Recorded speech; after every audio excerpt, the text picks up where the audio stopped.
हम्म. विद्यार्थी मित्रांनो नमस्कार. मिशन आरोग्याच्या आजच्या तासिकेत पुन्हा एकदा आपल्या सर्वांचे हार्दिक स्वागत. अहिल्यानगर जिल्हा परिषदेचे शिक्षणाधिकारी सन्माननीय श्री भास्कर पाटील साहेब यांच्या संकल्पनेतून पुढे आलेला हा प्रकल्प उपशिक्षणाधिकारी जयश्री कारले मॅडम यांनी या प्रकल्पाला गती दिली. संगमनेर तालुक्याचे प्रशिक्षणाधिकारी सन्माननीय श्री बाळासाहेब गुप्ता साहेब, शिक्षण विस्तार अधिकारी कल्याण राऊत साहेब, शिक्षण विस्तार अधिकारी मंगला कतुंडे मॅडम, संगमनेरची तंत्रश्री टीम मित्रवर्य अशोक सोनवणे, ईश्वरराव केशव बाळसराफ, हौशीराम मेटकर सर यांच्या माध्यमातून आपण आजची तासिका पुढे नेत आहोत. सर्वात प्रथम संगमनेर पंचायत समितीच्या वतीने आपल्या सर्वांची दिलगिरी व्यक्त करतो की आजची तासिका जवळपास 15 मिनिटे उशिराने सुरू होत आहे. हरकत नाही, काल आपण फेब्रुवारी 2017 बुद्धिमत्ता या विषयाचा पेपर समजून घेत होतो. साधारणपणे 40-41 उदाहरणे काल आपण पूर्ण केली होती. आज आपण 42व्या उदाहरणाकडे उदाहरण तुमच्या समोर आहे.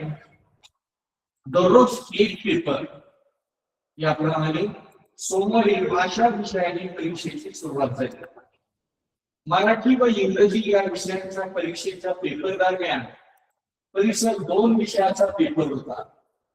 इंग्रजी विषयाचा पेपर नंतर गणित विषयाचा पेपर होता. परिसर 2 नंतर तिसऱ्या दिवशी परिसर 1 या विषयाचा पेपर होता. तर गणित विषयाचा पेपर कोणत्या वारी होता आपल्या समोरच्या पर्याय दिलेले आहे. सुरुवातीला गणित वाचलं तर खूप मोठं गणित आहे, उदाहरण नाही असं वाटतं. पण मग आपण टप्प्याटप्प्याने सुरुवात करूया. दररोज एक पेपर आहे. दररोज एकच पेपर आहे आणि सोमवारी भाषा विषयाची परीक्षा आहे. म्हणजे सुरुवात झालेली आहे सोमवार पासून. मग प्रश्न पडेल आपल्याला, सोमवारी भाषा विषय आहे, मग तो भाषा मराठी, इंग्रजी का हिंदी? तर इथे हिंदीचा कुठेही उल्लेख आलेला नाही. राहिला प्रश्न भाषामध्ये मराठी आणि इंग्रजी. मग भाषा विषयाची परीक्षेची सुरुवात झाली. मराठी व इंग्रजी या विषयाच्या परीक्षेच्या पेपर दरम्यान परिसर 2. मग मराठी इथे घेतलं तर इंग्रजी बुधवारी होतं, कारण मध्ये परिसर 2 आहे. जर इथे इंग्रजी घेतला आणि इथे मराठी घेतला तरी दोघांच्या मध्ये परिसर 2 आहे. पण पुढे काय म्हटलंय बघा, इंग्रजी विषयाच्या पेपर नंतर गणित विषयाचा पेपर होता. म्हणजे इंग्रजी नंतर जर परिसर 2 आहे तर या ठिकाणी आपल्याला सुरुवात मात्र मराठी भाषेची करावी लागेल. इथे बुधवार 5 पेपर येतात, 5 दिवस असं समजूया. 6वा दिवस असता तर 6 पेपर असते तर शनिवार. परंतु इथे 5 विषयांचा उल्लेख आलेला आहे, परीक्षा 5 दिवस. बरं, भाषा विषयाने परीक्षेची सुरुवात झाली. भाषा मी आता म्हणेन मराठी, मराठी काही सुट्टे वाटलं तर बदलतो. मराठी व इंग्रजी या विषयांच्या परीक्षेच्या पेपर दरम्यान परिसर 2 दरम्यान म्हणजे मध्यभागी इंग्रजी आणि याच्या दरम्यान परिसर 2. या दोघांच्या दरम्यान परिसर अभ्यास 2. इंग्रजी विषयाच्या पेपर नंतर गणित विषय. बघा, इंग्रजी नंतर गणित, म्हणजे या 2 भाषा आपण बरोबर केलेल्या आहेत. इंग्रजी नंतर गणित असं. पुढे परिसर 2 नंतर तिसऱ्या दिवशी परिसर 1. परिसर 2च्या नंतर तिसऱ्या दिवशी बघा परिसर 2 त्याच्यानंतर तिसरा दिवस, पहिला, दुसरा, तिसरा. या तिसऱ्या दिवशी त्यांनी सांगितलं परिसर अभ्यास 1 विषयाचा पेपर होता. आणि मग शनिवारी परीक्षा नाहीये, पर्यंतचे विषय दिले. तर गणित विषयाचा पेपर कोणत्या वारी होता? गणित विषयाचा पेपर आला गुरुवार. गुरुवार म्हणजेच पर्याय क्रमांक 3 हे आपलं उत्तर आहे. सुरुवातीला थोडासा गोंधळ होऊ शकतो, कारण ही कधी भाषा विषय आहे पेपरची सुरुवात झाली. मग आपल्याला प्रश्न पडतो भाषा ती आणि मराठी असेल की इंग्रजी असेल. पण इंग्रजी नंतर गणित जेव्हा म्हटलंय, इंग्रजी नंतर गणित इथे इंग्रजी घेतलं असं तर तुमचा गणित इथे आला असता. पण त्यांनी काय सांगितलंय, मराठी व इंग्रजी यांच्या दरम्यान परिसर 2 यांच्या दरम्यान जर परिसर 2 अशी मांडणी करायची असेल तर सोमवारचा पेपर हा मराठी भाषेचाच असला पाहिजे. ठीक आहे, आपण पुढील उदाहरणाकडे जाऊया. नाते संबंधावर आधारित हा प्रश्न. दीक्षाची आई, दीक्षा नावाची मुलगी आहे, तिची आई माझ्या आईला आई म्हणते, तर दीक्षा माझी मावशी, आधी बहीण, मामी बहीण. नाते संबंधावरची उदाहरणे सोडवत असताना प्रत्यक्ष आपणही त्या ठिकाणी आहोत अशी कल्पना केली पाहिजे. आता मी छोटस बघा, हे ही दीक्षा आहे. कोणी दीक्षा, ती तिची आई आहे, ती तिची आहे आई. मग ती जर आई आहे तर दीक्षा तिची काय झाली, मुलगी झाली. आणि ही जी दीक्षाची आई आहे माझ्या आईला, हे बघा हे कमी आहे, माझी आई आहे, ती माझी आई आहे. म्हणजे मी आईचा कोण कलो मुलगा होतो. मग दीक्षाची आई काय करते, माझ्या आईला आईच म्हणते, ती आई म्हणते. मग ती जर आई म्हणते तर ती झाली तिची मुलगी. मग माझ्या आईचा मी मुलगा आणि ही मुलगी म्हणजे आम्ही भाऊ बहीण झालो, ती माझी बहीण झाली. एकाच आईची मुलं आहे, ती माझी बहीण झाली. आणि मग दीक्षा माझी कोण, माझ्या बहिणीची मुलगी. दीक्षा कोण झाली, माझ्या बहिणीची मुलगी. आणि बहिणीच्या मुलीला आपण काय म्हणतो, आजी म्हणतो. आणि संबंधावरती स्वतः इथं आहे, ती माझी आई आहे, मी जिला आई म्हणतो, दीक्षाची आई पण तिला आईच म्हणते. म्हणजे आम्ही दोघी बहीण भाऊ आहे, ती माझी बहीण आहे तर मी तिचा कोण आहे, भाऊ. हे नाते संबंध आपल्या लक्षात आले पाहिजे. त्यासाठी सततच काम करावं लागलं तरी.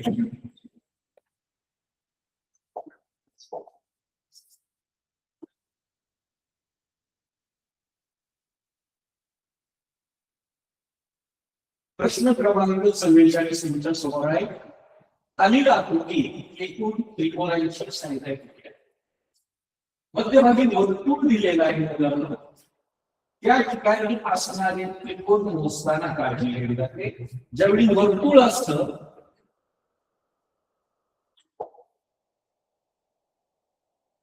आणि या वर्तुळासोबत जे त्रिकोण दिलेले असतात, आता वरचा त्रिकोण बरोबर त्रिकोण येतात, त्यावेळी ते रेषा आलेली, हा त्रिकोण बरोबर आहे. परंतु इथे पहा, काही मुलं इथे बसतात, हा त्रिकोण नाही होऊ शकत. त्रिकोणाच्या तिन्ही बाजू पहा कशा असतात. इथं वक्र बाजू आहे, त्रिकोणाला वक्र बाजू नसते, सरळ रेषा असते. आणि इथं मुलं बसतात, एवढं आपण टाळलं. मग एकदम सोपं आहे. बघा, हा त्रिकोण नाही होणार, हा त्रिकोण नाही होणार. त्याच्यानंतर हा मोठा सुद्धा त्रिकोण नाही होणार. बघा, कारण या ठिकाणी असा वर्तुळाकार भाग. त्यानंतर हा सुद्धा त्रिकोण नाही होणार आहे. बघा, जे त्रिकोण होणार नाहीये ते आधी मी सांगतो. म्हणजे मग कोणते त्रिकोण मोजायचे ते आपल्या लक्षात येईल. मग आता त्रिकोण झाला आहे 2, 3, 4. हा पण त्रिकोण नाही, हा नाही, हा नाही. हे बघा, हा मधला त्रिकोण आहे 5. हा एक त्रिकोण झाला इकडा 6, 7, 8, 9, 10, 11, 12, 13. एकूण त्रिकोणांची संख्या झाली 13. कोणते त्रिकोण होत नाही हे समजलं की राहिलेले त्रिकोण लक्षात येतील. आणि म्हणून या प्रश्नाचं उत्तर आहे पर्याय क्रमांक 3.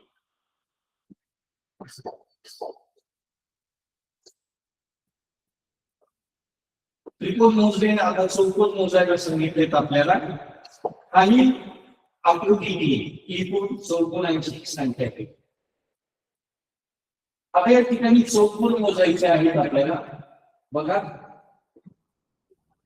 1 2 3 4 या असा उभा आहे. दुसरा चौकोन बघूया आता. जसा इकडच्या बाजूने बघितला तसा इकडच्या बाजूने 1 2 3 4. दुसरा चौकोन, 2 चौकोन मोजूया आपण. तिसरा चौकोन मोजूया. 1 2 3 4. 3 चौकोन झाले. पुढचा चौकोन बघा. 1 2 3 4. 4 चौकोन झाले. 5वा चौकोन जसा असं मोजला तसा या बाजूने 1 2 3 4. 5वा चौकोन झाला. 6वा पण एक चौकोन होईल. 1 2 3 4. ह्या प्रश्न सोडवताना खूप काळजी घ्यावी लागली.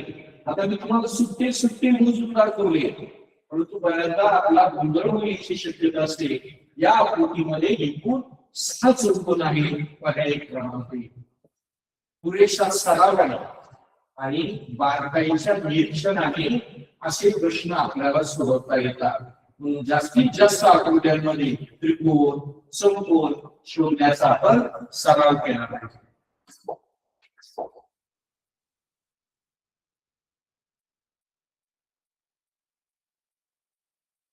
शेचाळीस व 47 दोन प्रश्नांसाठी सूचना आपल्याला अशी आहे की प्रश्नामध्ये प्रश्न आकृतीची आरशातील प्रतिमा कशी दिसेल ते पर्यायी उत्तर आकृतीमधून निश्चित करा.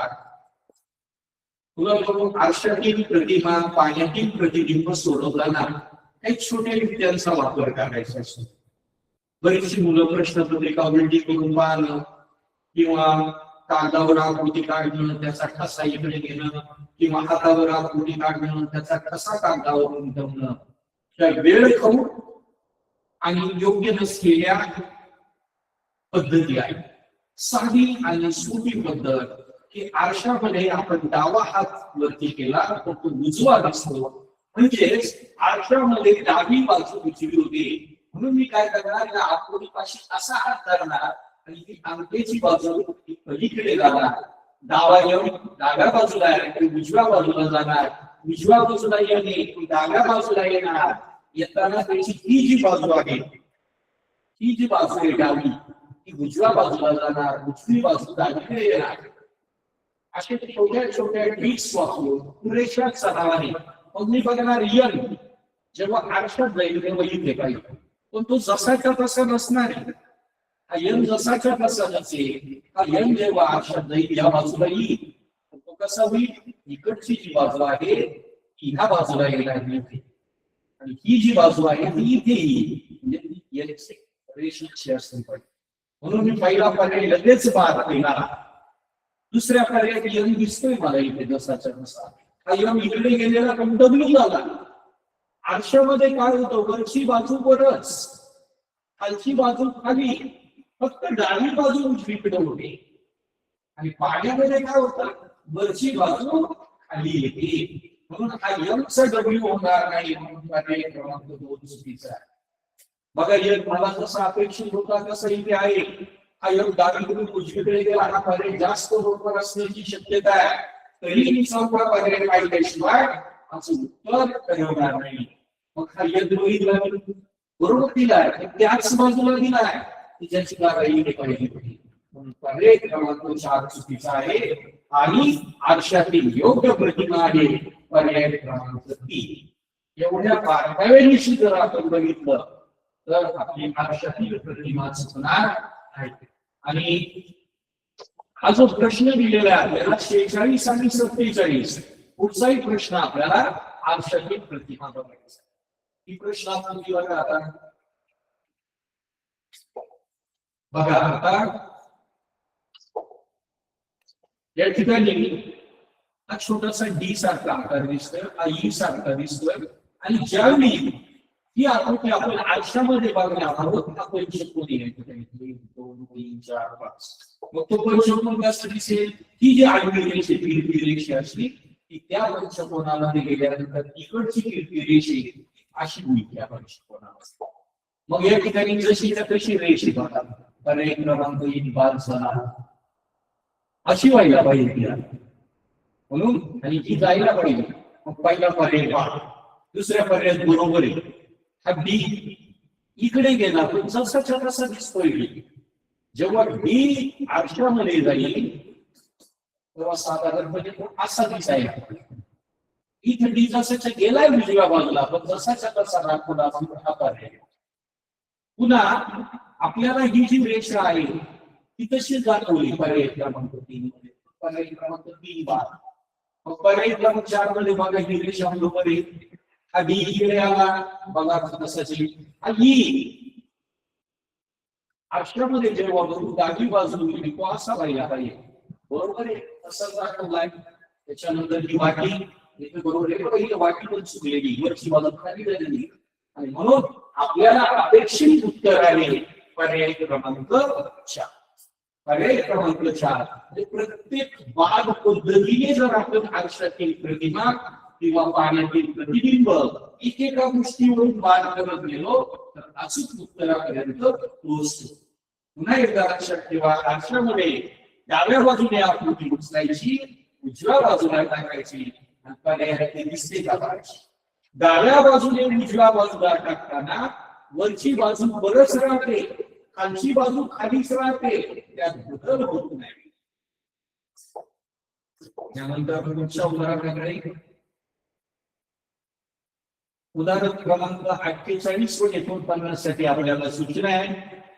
पुढे दिलेली प्रश्नाकृती पाण्यावर उडी धरल्यास म्हणजे पाण्यातील प्रतिबिंब. तिचे पाण्यात प्रतिबिंब कसे दिसेल ते उत्तर आकृत्यांमध्ये शोधा. बघा आता पाण्यातील प्रतिमा आहे. आता वरची बाजू खाली पाण्यामध्ये जेव्हा आपण बघतो आपलं डोकं खालच्या बाजूला दिसतं. वरचं डोकं खाली. ही साधारण त्रिकोणाकृती आपण केली. त्रिकोण नाही पण ती वरची बाजू खाली यायला पाहिजे. आता इथे तसं नाहीये. पर्याय क्रमांक 23 पाहा. पर्याय क्रमांक 2 सुद्धा बाद केला. कारण ही आकृती जशीच्या तशी वरती यायची खाली यायला पाहिजे. इथं बरोबर आहे ती आकृती. आणि मग ही या टोकाला जी रेषा आहे ती या टोकाला आहे ही बरोबर आहे. हे दोन चौरस तेही बरोबर आहे. हा यश पण वरती गेलेला आहे. मग मी चौथीशी तुलना करणार. पहिले 2 पर्याय बाद केला. आता इथे काय झालंय बघा. इथला जो भाग आहे इथे वेगळाच दाखवला आहे म्हणून पर्याय क्रमांक 4 सुद्धा मी पाहते. आणि पाण्यातील प्रतिबिंबाचा योग्य पर्याय आहे पर्याय क्रमांक. पुढचं उदाहरण यावर साधारण बघूया आपण. बघा प्रश्न क्रमांक 49. ही जी आकृती आहे आता आपल्याला ती काय करायची आहे. पाण्यामध्ये कशी दिसेल ते पाहायचं. आता हा जो यू भाग आहे तो खाली अशा पद्धतीने पर्याय क्रमांक 1 बाब 2 3 4 मध्ये ते भाग बरोबर दाखवले. मग आता ही खालची जी बाजू आहे खालची याच बाजूला आता डावी उजवी होणार नाही. याच बाजूला वरती इकडे उलट्या बाजूला बार. इथं बरोबर आहे. इकडे तर वेगळाच आकार जाणार बार. आणि म्हणून पाण्यातील प्रतिबिंब योग्य आकृती आहे पर्याय क्रमांक 3. इथे आपण लक्षात ठेवले वरची बाजू खाली खालची बाजू वर. इथं डावी उजवी बदलत नाही. आरशामध्ये डावी उजवी बदलत होतो. वरची खालची बाजू बदलत नाही. तर 2-3 रेषा आपण लक्षात ठेवल्या तर मग नामावर रागा उलटी प्रश्नपत्रिका पहा किंवा हातावर शिल्या या गोष्टी कराव्या लागणार.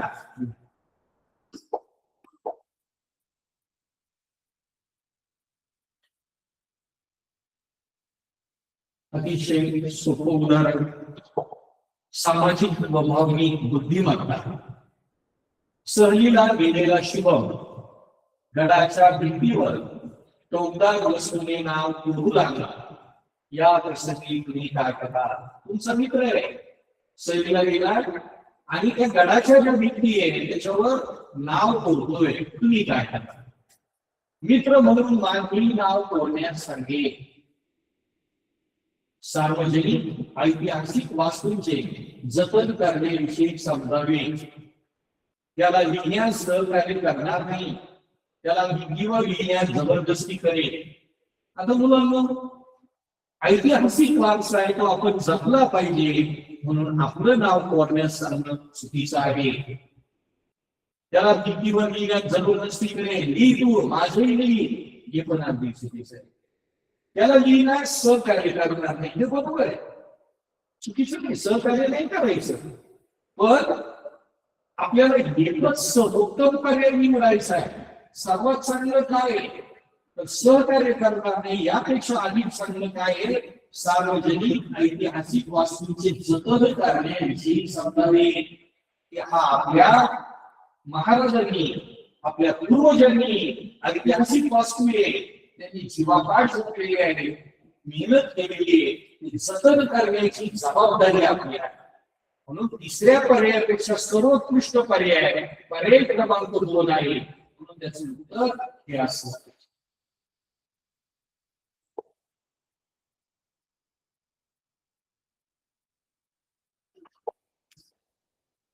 बघा, कालच आपला विषय झाला होता की 5वी प्रश्नपत्रिका आपण सोडवतोय आणि 4थीच्या इतिहासाचा प्रश्न बुद्धिमत्ता या विषयात आलेला आहे. तुम्हाला हेही सांगितलं बुद्धिमत्ता हा स्वतंत्र विषय नाही. इतिहास, भूगोल, धार्मिक शास्त्र, गणित सर्व विषय मिळून सामान्य ज्ञान देखील येऊ शकतं. आणि मग शिवरायांच्या अष्टप्रधान मंडळावरचा हा प्रश्न आहे आणि सूचना काय घटकावरमध्ये परसंबंध प्रश्न समसंबंध या घटकावरचे म्हणजे जवळजवळ 5 प्रश्न समसंबंधावर आहे. पुढील प्रश्नात पहिल्या व दुसऱ्या पदाचा जसा संबंध आहे अगदी तसाच संबंध तिसऱ्या व चौथ्या पदात आहे. तो संबंध शोधा व प्रश्न चिन्हाच्या जागी योग्य पर्याय घ्या.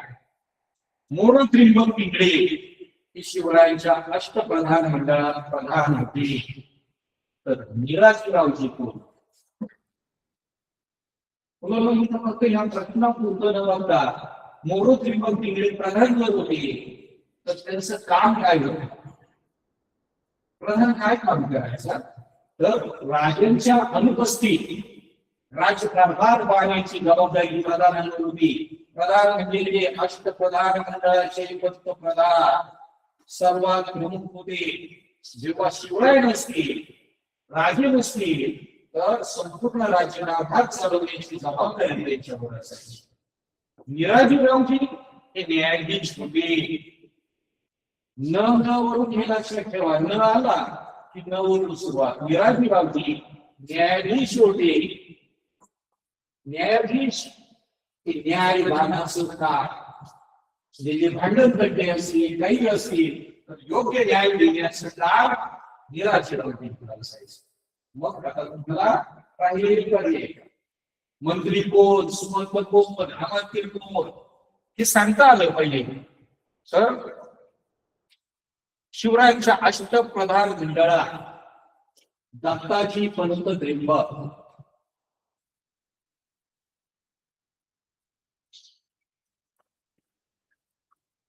हे मंत्री म्हणून काम पाहत होते. सुमंत म्हणून कोण काम पाहायचं तर सोमनाथ पंत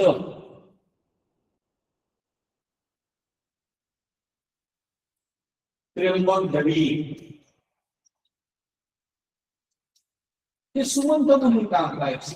मग मंत्र्यांचं काम काय, सुमंतांचं काम काय, अमात्य म्हणून कोण काम पाहत होतं, त्यांचं काम काय होतं, अशा सगळ्या पद्धतीने तुमचं अष्टप्रधान मंडळ जर तयार असेल तर हाच प्रश्न प्रत्येक वेळी येणार नाही.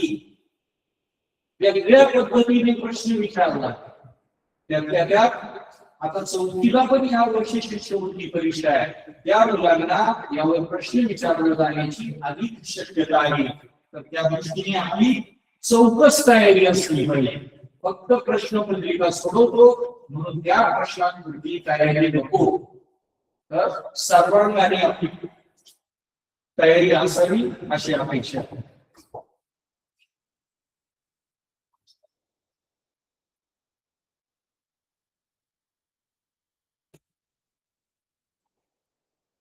बघा समसंबंधावरच तुमचा प्रश्न 21 जून आपल्याकडे सर्वात मोठा दिवस असतो. 21 जूनला आपल्या देशामध्ये सर्वात मोठा दिवस असतो. तर 22 डिसेंबरला काय असतं? 22 डिसेंबरचा संबंध आपल्याकडे सर्वात मोठा दिवस पर्याय 22 आपल्याकडे सर्वात मोठा दिवस 21 जून. आपल्याकडे सर्वात मोठी रात्र आपल्याकडे सर्वात लहान रात्र.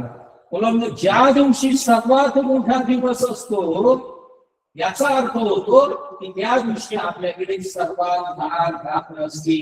म्हणजे सर्वात लहान रात्र कधी असणार? 21 जूनला. सर्वात मोठा दिवस म्हणजे त्या दिवशी काय असते? सर्वात लहान रात्र असते. मग 12 तासांचा दिवस आणि 12 तासांची रात्र दोन ऑप्शन राहिले आपल्याला. तर 22 डिसेंबरला असते आपल्याकडे सर्वात मोठी रात्र. म्हणजेच 22 डिसेंबरला असतो सर्वात लहान दिवस. ज्या दिवशी सर्वात मोठी रात्र आहे त्याच दिवशी असते सर्वात लहान दिवस. मग 12 तासांचा दिवस आणि 12 तासांची रात्र ही असते 21 मार्च. 21 मार्च किंवा 22-23 सप्टेंबर यापैकी एक दिवस. या दिवशी 12 तासांचा दिवस आणि 12 तासांची रात्र असते. का बरं? तर त्या दिवशी आपली पृथ्वीचा गोलार्ध जो आहे तर सूर्याची किरण बरोबर विषुववृत्तावर पडतात, मध्य भागावर पडतात. पृथ्वीचा दक्षिण गोलार्ध उत्तर गोलार्ध इकडे कुठेही कललेला नसतो, बरोबर सूर्याच्या समोर असतो आणि म्हणून समान दिवस आणि समान रात्र असते. आणि तो दिवस असतो 21 मार्च किंवा त्या दोघांपैकी एक दिवस 22 किंवा 23 सप्टेंबर. बघा समसंबंधावर हा प्रश्न आहे, भूगोलाचा प्रश्न आहे, हा जनरल नॉलेजचा प्रश्न आहे. आपल्याला ही माहिती असली पाहिजे. तुमचा प्रश्न आहे समसंबंधावरच आधारित आकृत्यावर आधारित हा प्रश्न आहे. बघा पहिल्या आकृतीचा संबंध या आकृतीशी तर तिसऱ्या आकृतीचा संबंध कोणत्या आकृतीशी.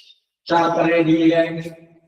पहिल्या आकृतीमध्ये आडव्या 3 रेषा दिलेल्या आहेत आणि त्याचा संबंध दुसऱ्या आकृतीशी त्याच्या विरुद्ध बाजूला त्या आडव्या रेषा काय झाल्या? सरळ झाल्या. 1 2 3 रेषा आडव्या वरच्या सरळ झाल्या समोरच्या बाजूला. मग इथं आडव्या 3 रेषा आहेत त्याच्या समोरच्या बाजूला 3 सरळ रेषा. इथं 1 2 3 4 पहिला पर्याय पहा. मग आडव्या 3 रेषा त्याच्या समोरच्या बाजूला 3 रेषा झाल्या. इथं खाली समोर दिल्या पण आडव्या दिल्या आहे. इथं वरती आडव्या दिल्या आहे. म्हणून पर्याय क्रमांक 2 ही आकृती बरोबर आहे. उत्तराला पर्याय क्रमांक 2.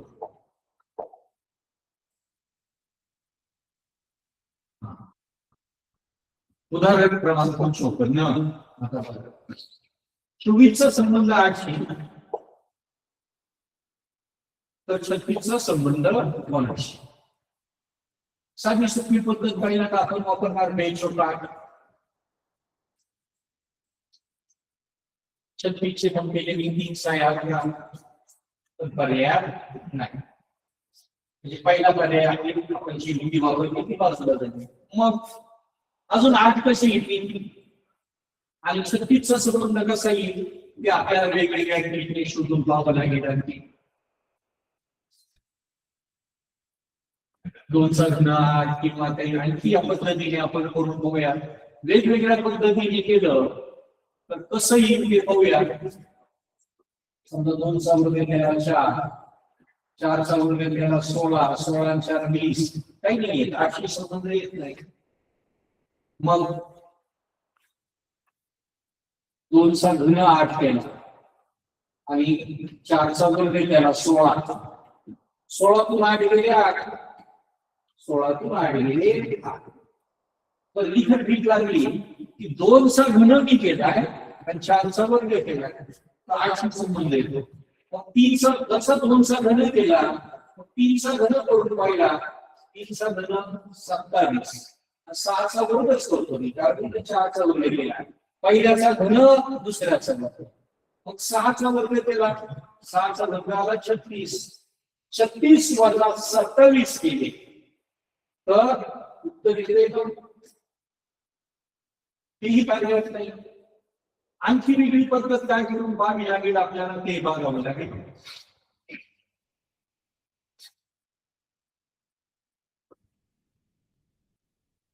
चारातून 2 गेले 2, आता वजाबाकीचं करून पाहूया. 24 मध्ये 4तून 2 गेले 2, मग 2चा घन आला 8, मग 36 मधल्या 6तून 3 गेले, हे आले 3, आणि 3चा घन केला, 3चा घन आला 27. पर्याय क्रमांक 2. बघा किती ट्रिक वापराव्या लागल्या. आधीच्या ज्या 2 ट्रिक वापरल्या त्यानुसार उत्तर येत नव्हतं. परत एकदा बघूया मी काय काय ट्रिक वापरल्या.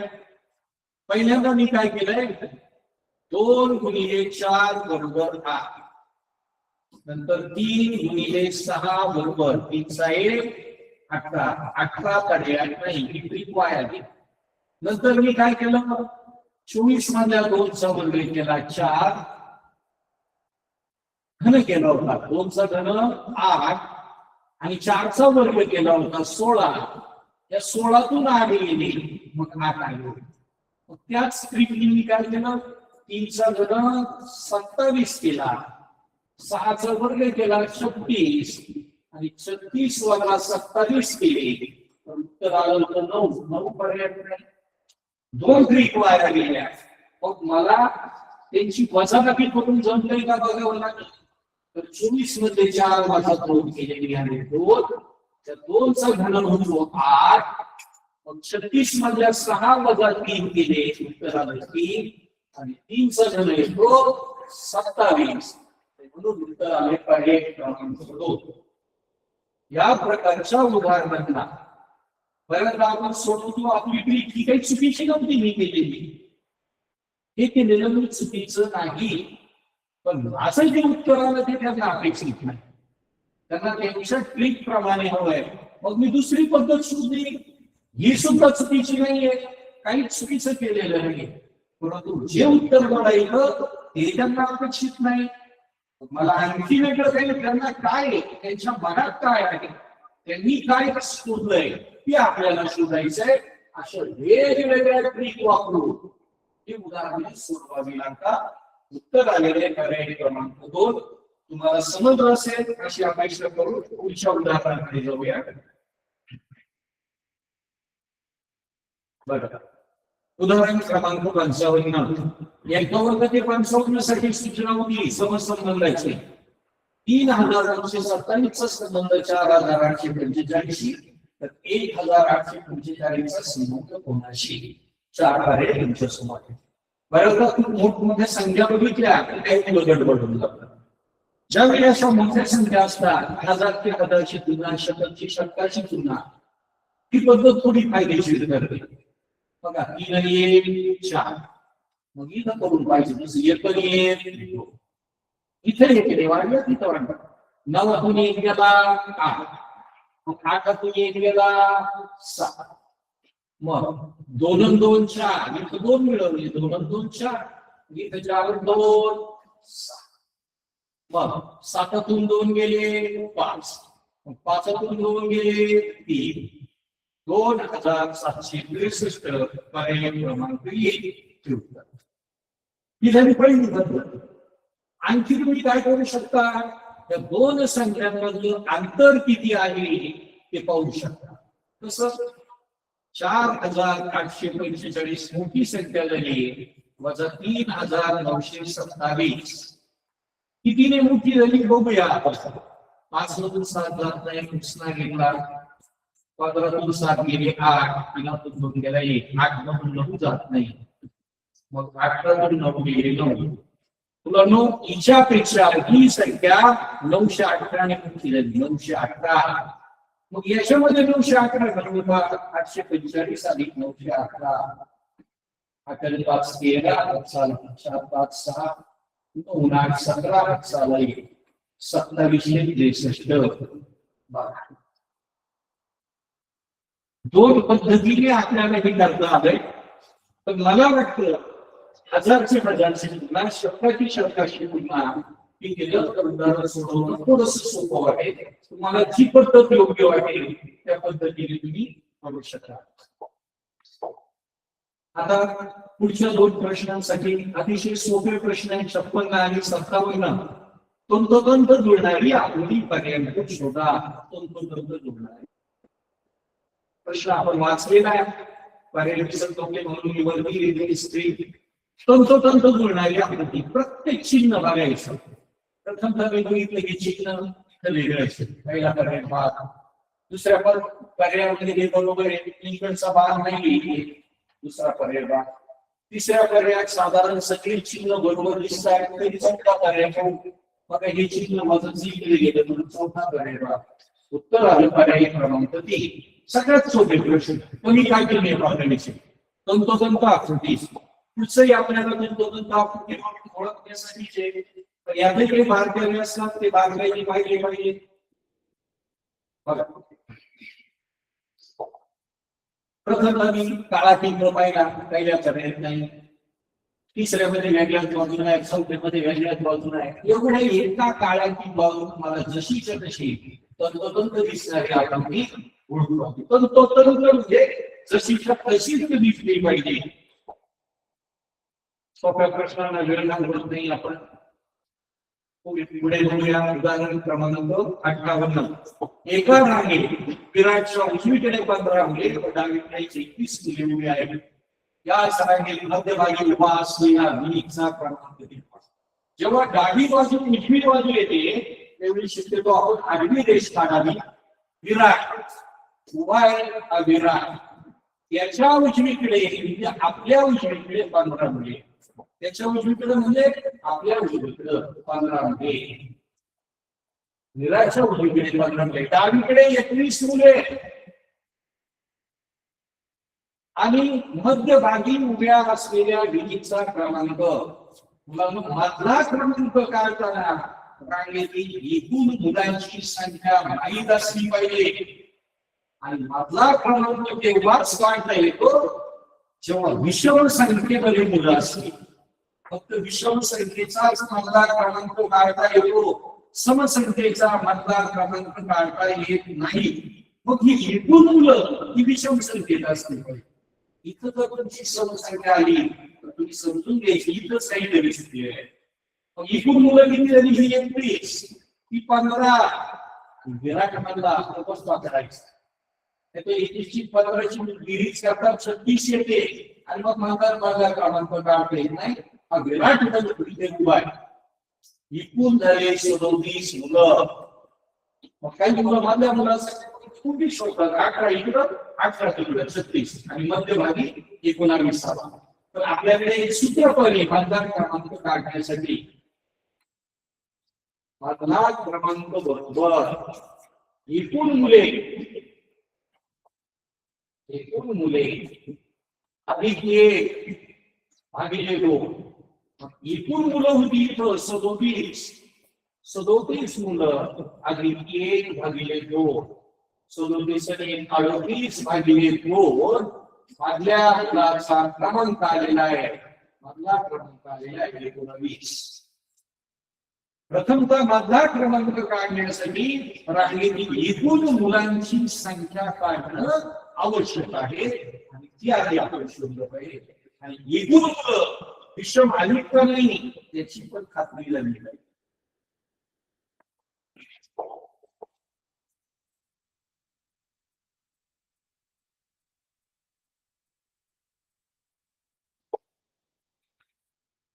एका हजेरी पत्रकार पुन्हा मुलांच्या संख्येवर किंवा रांगेतील स्थान या घटकावरचं उदाहरण. एका हजेरी पत्रकार संगीताचा सुरुवातीपासून 10वा क्रमांक आहे आणि सनीचा शेवटून 20वा क्रमांक आहे. संगीता आणि सनी यांच्या नावामध्ये 15 मुलांची नाव आहेत. दोघांची मध्ये 15 मुलं आहेत. तर हजेरी पत्रकार एकूण नावे किती आहे? मुलांना मागायची ओळ उजवीकडे आणि डावीकडे शब्द आल्यामुळे मी आडवी काढली होती. आता ही हजेरी पत्रकाची ओळ आहे. हजेरी पत्र पुढे आणि मागे सिंधू राहिली म्हटलंय म्हणजे ही ओळ मी उभी काढली.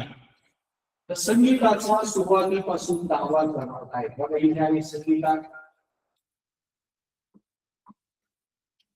तिचा सुरुवातीपासून म्हणजे समोरून क्रमांक दिलाय 10. सनीचा शेवटून 20वा क्रमांक आहे. सनी फक्त दिले असेल कारण दोघांच्या मध्ये पुन्हा 15 मध्ये आहे. मी इथं सनी काढलं, सनीचं नाव लिहिलं आणि त्याचा क्रमांक काय तसं संगीताचा सुरुवातीपासून दावा होता. सनीचा शेवटून 20वा क्रमांक आहे. शेवटून म्हणजे पाठीमागून जिथे 20 आणि 30 मुलं आलेले पत्रकार आणि दोघांच्या मध्ये यांच्या संगीता आणि सनी यांच्यामध्ये देखील 15 मुलं आहेत. त्यांच्या दोघांच्या मध्ये देखील 15 मुलं. इथून आलो की किती सोपं झालं. 20 अधिक 15 अधिक 10 20 + 30 40 45 एकूण हजेरी पत्रकातल्या मुलांची संख्या देखील 45. अतिशय कमी काठीण्य पातळीचे हे उदाहरण.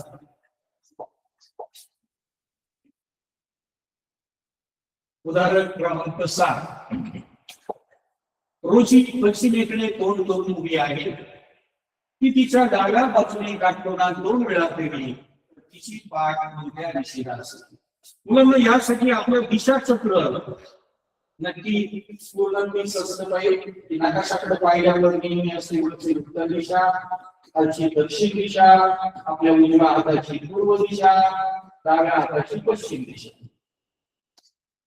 त्यानंतर डाव्या बाजूला काटकोनात फिरणं, डाव्या बाजूला फिरणं म्हणजे प्रतिघटन फिरणं असतं आणि उजव्या बाजूला फिरणं म्हणजे घटीवरती दिशेने असतं. उजव्या बाजूला फिरणं म्हणजे घटीवरती काळजात असते आपण. मग रोजी पश्चिमेकडे तोंड करून उभी आहे. बघा रोजीचं तोंड आहे पश्चिमेकडे. ती तिच्या डाव्या बाजूने काटकोनात, मग डाव्या बाजूने काटकोनात, मग तिचं तोंड जर पश्चिमेकडे आहे तिची डावी बाजू म्हणजे प्रतिगतीवर बाजू. पश्चिमेकडून एकदा काटकोनात, काटकोन म्हणजे अंशाचा कोन, एकदा जर काटकोनात फिरली तर तिचं तोंड झालं दक्षिणेला. पण ती 2 वेळा फिरली पुन्हा डावीकडे फिरली तर तिचं तोंड झालं पूर्वेला. पश्चिमेला तोंड होतं, तोंड झालं पूर्वेला. तिची पाठ कोणत्या दिशेला असेल. मग आता तिचं तोंड जर पूर्वेला आहे तर तिच्या पाठीमागची दिशा पश्चिम दिशा असेल. उत्तर आलं पर्याय क्रमांक 4. फक्त दिशांवर आधारित प्रश्न आहे. उजव्या बाजूने फिरली म्हणजे घटीवत दिशेने फिरली, डाव्या बाजूने म्हणजे प्रतिघटीवत. बघा प्रतिघटीवत म्हणजे घड्याळाची काटे 12 वरून 3 वरून 6 फिरतात की डाव्या बाजूने फिरली लंबवरून आपण 6 वर लिहिलो. एका काठाला 6 वरून 3 वर लिहिलो.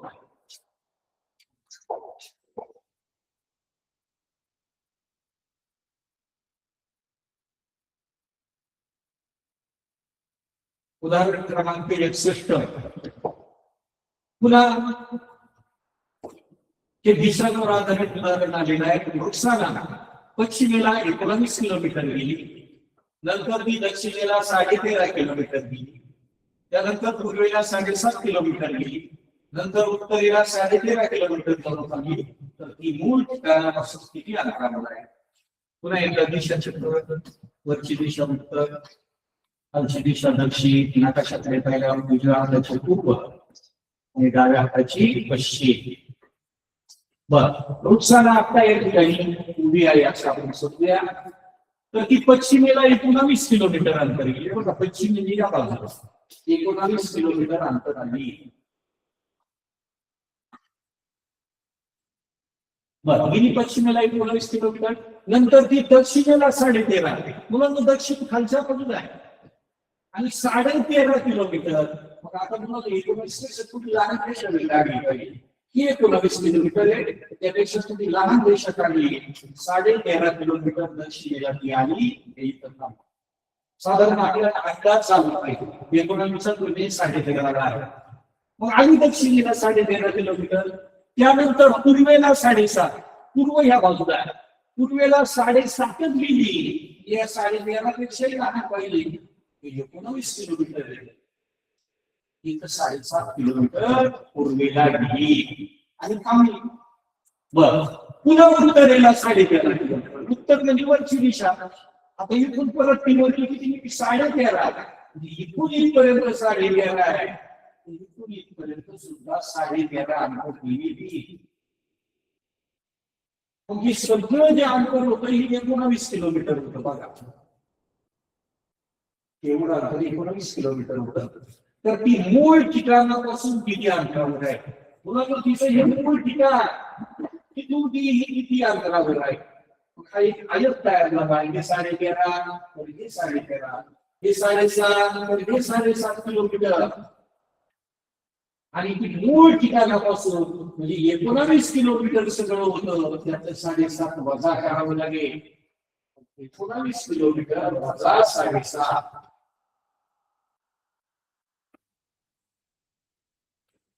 5 गेली 5, आता 7 गेले.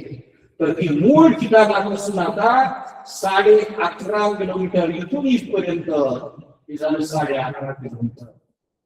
11.5 आणि 7.5 बरोबर 19 किलोमीटर होत आहे. तर ती मूळ ठिकाणापासून 11.5 किलोमीटर अंतरावर आहे. पर्याय क्रमांक 3 उत्तर आलेला आहे. थोडस काठिण्य पातळी घेतल्यावर आज तासिका पुढे उशिरा सुरू झाल्यामुळं आपण आणखी 5 मिनिटं काही उदाहरणं बघणार आहोत.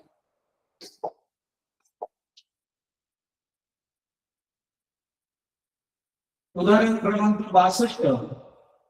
मंदाचा जन्म 8 जुलै 2007 ला रविवारी झाला, तर तिचा दुसरा वाढदिवस कोणत्या वारी? दिग्दर्शिकेवर दिलेलं उदाहरण 8 जुलैला जन्म झालेला आहे, 8 जुलै 2007, वार होता रविवार. हा जन्म झालाय, पण पहिला वाढदिवशी 8 जुलै 2008 ला हा पहिला वाढदिवस. दुसरा वाढदिवशी 8 जुलै 2009. आणि दिनदर्शिकेत आपण शिकलेलं आहे मुलांना, त्या 8 जुलै पासून त्या 8 जुलैला जाताना या दोघांच्या मध्ये जो फेब्रुवारी महिना आहे तो किती दिवसाचा आहे ते आपण पाहिलं. 2007 याचा फेब्रुवारी आधीच संपलेला आहे आणि जुलै पासून सुरुवात केली. ह्या 8 जुलै 2008 पर्यंत जाताना 2007 डिसेंबर पासून ते जानेवारी 2008 फेब्रुवारी 2008 हा फेब्रुवारी महिना येणारे या दोघांच्या मधला 2008 चा 2008 दीर्घ वर्ष आहे. हा फेब्रुवारी महिना 29 दिवसांचा 1 दिवस वाढतो. जर आपण लीप वर्षातून तुमच्या लीप वर्षात त्याच तारखेला जातो तेव्हा फक्त एकच दिवस पुढे जात असतो. इथं मात्र हा फेब्रुवारी महिना 29 दिवसांचा असल्यामुळे रविवारच्या पुढे आपण 2 दिवस जाणार आहोत, सोमवार मंगळवार. इथेही मंगळवार. आणि आता ह्या 8 जुलै पासून ह्या 8 जुलैला जाताना इथे फेब्रुवारी महिना येतो 2009 असेल, तो 28 दिवसांचा असणार आहे. 2009 लीप वर्ष आहे आणि अनलिप वर्षात आणि या वर्षातून पुढच्या वर्षात त्याच तारखेला जातो आपण तेव्हा फक्त 1 दिवस पुढे जातो. आणि म्हणून मंगळवारच्या पुढे गेलो की बुधवार 1 दिवस. आणि 8 जुलै 2009 दुसरा वाढदिवशी बुधवारी उत्तरी पर्याय क्रमांक 4. सराव झाला असेल तर या शॉर्टकटने हे तुम्हाला नक्की समजलं असेल.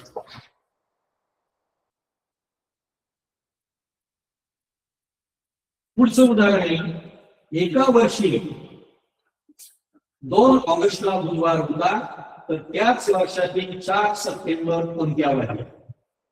हा याच्या म्हणतायचं नाही. 2 ऑगस्टला बुधवार तर 4 सप्टेंबर लागतो. दिनदर्शिका शिकताना मुलांना तुम्हाला स्वाती मासिम हा जो शॉर्टकट आपण देतो, कोणतेही वर्ष असू द्या लीप किंवा अनलीप, या दिवशी एकच वार असतो स्वा म्हणजे स्वातंत्र्य दिन, टी म्हणजे टिळक पुण्यतिथी 1 ऑगस्टला असते. स्वातंत्र्य दिन 15 ऑगस्ट, टिळक पुण्यतिथी 1 ऑगस्ट. बाल दिन 14 नोव्हेंबर, पंडित नेहरू यांची जयंती 12 नोव्हेंबर. शी म्हणजे शिक्षक दिन 5 सप्टेंबर. म म्हणजे महात्मा फुले पुण्यतिथी 28 नोव्हेंबर. कोणत्याही वर्षात या दिवशी एकच वार असतो. तुम्ही म्हणाल सर आम्हाला 2 ऑगस्ट दिलंय. हो 2 ऑगस्ट दिलंय, त्याच्यावरून 1 ऑगस्ट लगेच जवळ आहे. इथं 4 सप्टेंबर, इथं शिक्षक दिन 5 सप्टेंबर लगेच जवळ आहे. मग मी काय करणार, 2 ऑगस्टला बुधवार आहे तर 1 ऑगस्टला मंगळवार. एक दिवस मागे गेलो मी 2 ऑगस्टच्या. त्यांनी दिलाय 2 ऑगस्टला बुधवार, 1 ऑगस्टला मंगळवार. आणि मला माहिती आहे 1 ऑगस्टचाच वार म्हणजे टिळक पुण्यतिथीचा वार 15 ऑगस्टला असतो. 5 सप्टेंबर शिक्षक दिनाला असतो. डॉक्टर सर्वपल्ली राधाकृष्ण यांची जयंती 1 ऑगस्टला मंगळवार तर 5 सप्टेंबरला मंगळवार. मला 5 सप्टेंबरला नाही विचारणार, 4 सप्टेंबरचा विचारणार. एक दिवस यायचं 4 सप्टेंबरला राहील सोमवार. त्यांनी जे विचारलंय ते आपल्या जवळ होतं, सूत्राच्या जवळ होतं म्हणून सूत्राचा वापर केला, शॉर्टकट वापरला. उत्तर आले सोमवार. पर्यायी क्रमांक 4. आपल्याला माहित असलेल्या सूत्राच्या जवळ असल्यामुळं आपल्याला 30-31 दिवस पुढे जायची गरज लागली नाही. 2 उदाहरण बघा, 64 आणि 65. पुढील आकृती काळजीपूर्वक पहा. मग प्रश्नाचे उत्तर पर्याय म्हणून निवडा. वेन आकृतीवर आधारित प्रश्न आहे. वर्तुळ, त्रिकोण, चौकोन तिन्हीमध्ये असणारा तिघांमध्ये असणारा अंक आपल्याला शोधायचा. मग पूर्ण मध्यभागी बघितलं त्याचा आकार त्रिकोणात आहे, वर्तुळात आहे, चौकोनात आहे. तिघांमध्ये असणारा अंकाला पर्याय क्रमांक 3. अंक आहे 4. पाहता 4 म्हणजे पर्याय क्रमांक 4. 4 हा अंक आहे तर तो कोणत्या पर्यायात दिलेला, पर्याय क्रमांक 3 मध्ये दिलेला. शेवटचं उदाहरण घेऊन आपण आजच्या तासिकेला थांबणार आहोत. राहिलेली 10 उदाहरणं या प्रश्नपत्रिकेतली मी तुम्हाला स्वाध्याय म्हणून देणार आहे. उद्याच्या तासिकेला आपण फेब्रुवारी 2018 ची प्रश्नपत्रिका समजून घ्यायला सुरुवात करणार आहोत. या 10 उदाहरणांमध्ये जर एखादं उदाहरण तुम्हाला आढळलं व्हॉट्सअप ग्रुपच्या माध्यमातून आपल्या वर्ग शिक्षकांच्या माध्यमातून तुम्ही समजून घ्यावं ही अपेक्षा आहे. प्रश्न चिन्हाच्या जागी येणाऱ्या संख्येचा पर्याय शोधा. लिहा. बघा 9 चौरस दिलेले त्यांचा संबंध या ठिकाणी लावायचा असतो. कधी आडव्या अक्षरांची बेरीज असते, कधी उभ्यांची असते, कधी वर्ग संख्या असतात, कधी बेरजेचा वर्ग, कधी वजाबाकीचा वर्ग. पण या संख्या पाहिल्या पाहिजे आपल्याला लक्षात आलं पाहिजे. इथे 9 ही वर्ग संख्या दिसते, इकडे 9 वर्ग संख्या आहे, 25 वर्ग संख्या आहे. आणि मग 9 आणि 25 वर्ग आहे, इकडे काही संबंध आहे का? तर लगेच कळतं. 8तून 5 गेले 3, 3चा वर्ग 9. 7तून 2 गेले 5, 5चा वर्ग 25. मग 9तून 7 गेले 2, 2चा वर्ग 4. 2चा वर्ग 4 पर्याय क्रमांक 1.